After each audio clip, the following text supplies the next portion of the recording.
Have y'all heard the rotten advice to just start? You say you're struggling to focus on your story or prioritize your writing, and somebody tells you, just start. Well, what if starting is the hardest part? Because it often is. That first 30 seconds is like a hurdle we have to get over. And once you get started and get in the groove, the words come more easily. But getting past that moment of inertia can feel impossible. Or maybe you get through your day and realize you forgot to just start. There are other things pulling at your time, attention, and energy. And even though writing is important to you, sometimes it just seems to take a back seat.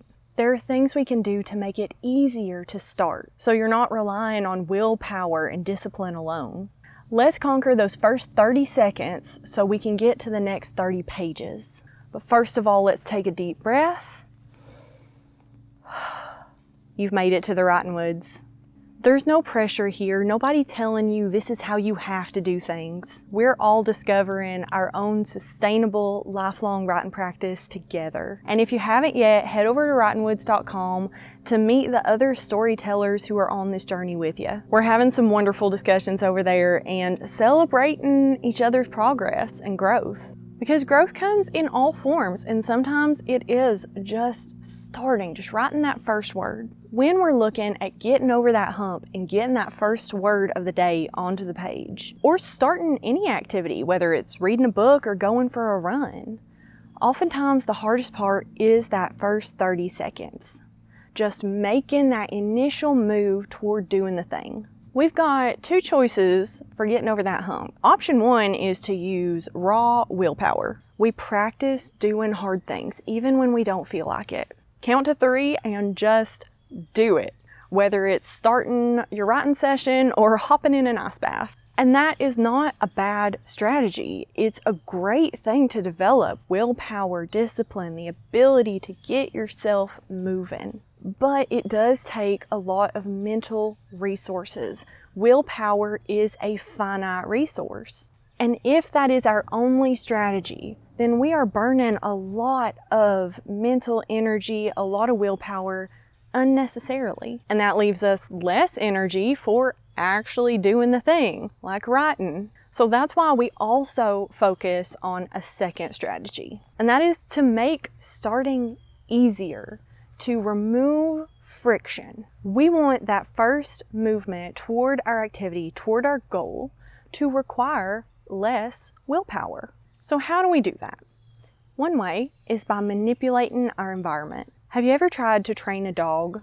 You know that moment when you get them heeling perfectly, no leash corrections, just beautiful, right in the box. And then you move them from the driveway to the yard, and all of a sudden, they don't even seem to know what heel means. Dogs associate commands not just with the action, but also with the environment they're in. In humans, scientists have studied context-dependent memory. They found that when people study information in a certain environment, they'll recall the info better when they're in that environment. Our environment has a huge impact on our behavior, recall, and our overall mental state. Our brains create these associations between environment and mental state, and once they're formed, they're really difficult to break. This can become a stumbling block for us, something we are constantly trying to push past as we get into the right frame of mind for our writing session, or we can use it to our advantage. The one space, one use idea is something we see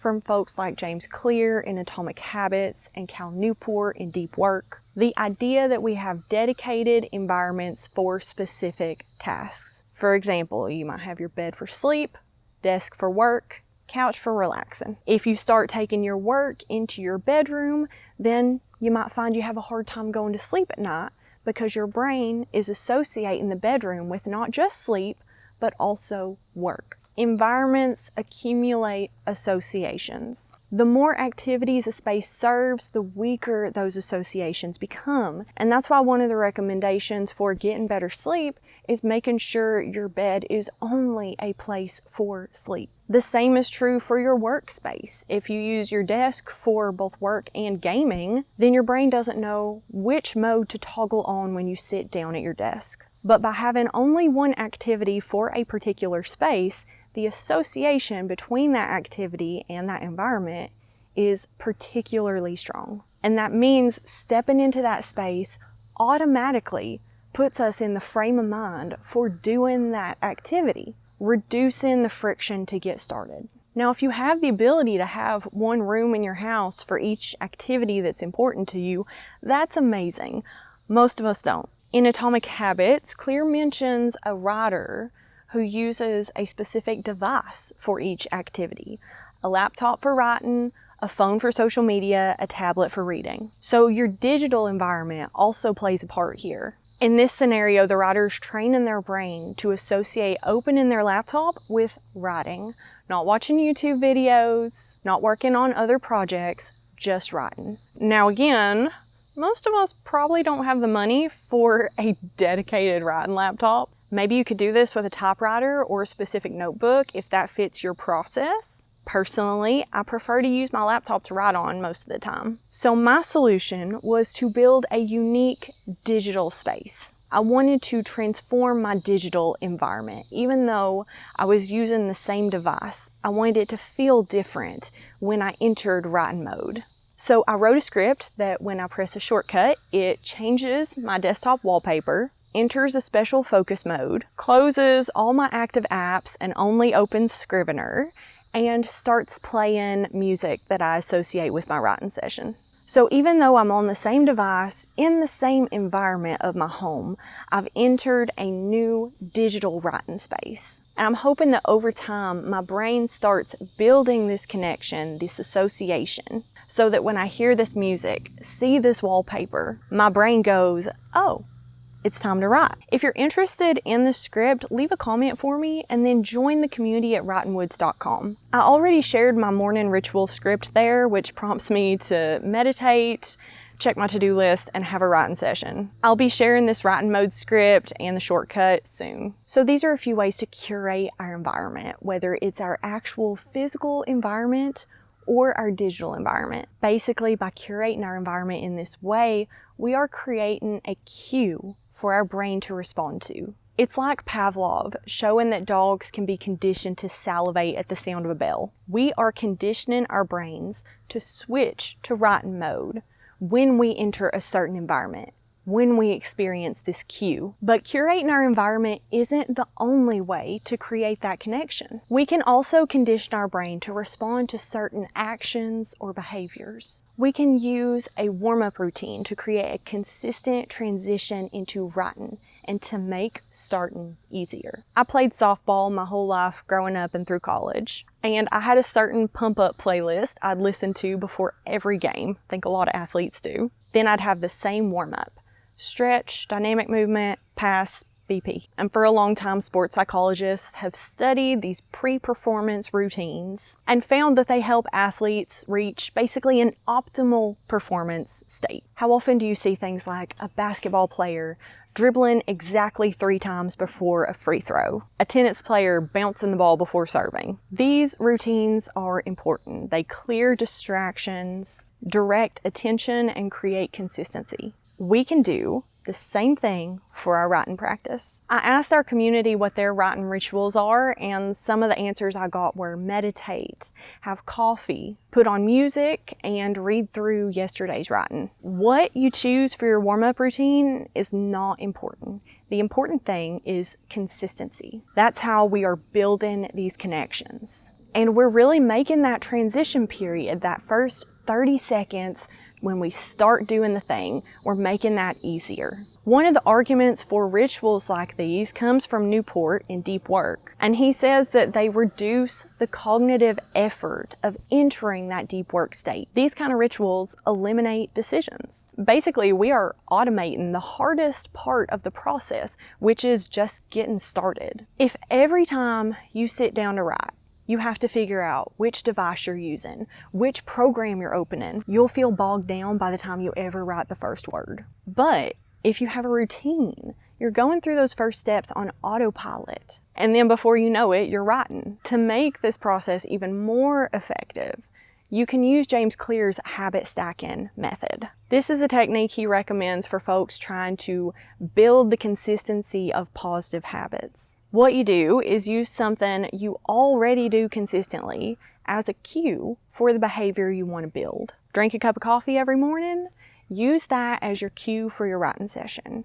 After you make your coffee, you sit down to write. And if you can define where you sit down to write, that is even better. The more specific we can get, the higher the chance we'll follow through.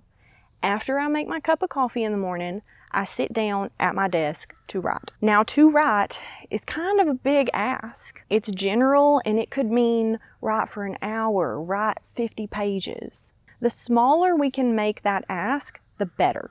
And when you're using a pre-writing routine, you can turn that into the behavior you're trying to repeat. Let's say you listen to a record during every writing session. You're already conditioned that after you put on a record, you sit down and write. And that action and music helps you enter your writing state. Now your habit can become, after I make my coffee, I put on a record. Dropping a needle is a much easier entry point than forcing yourself to sit down and stare at a blinking cursor. And that's all we're trying to do.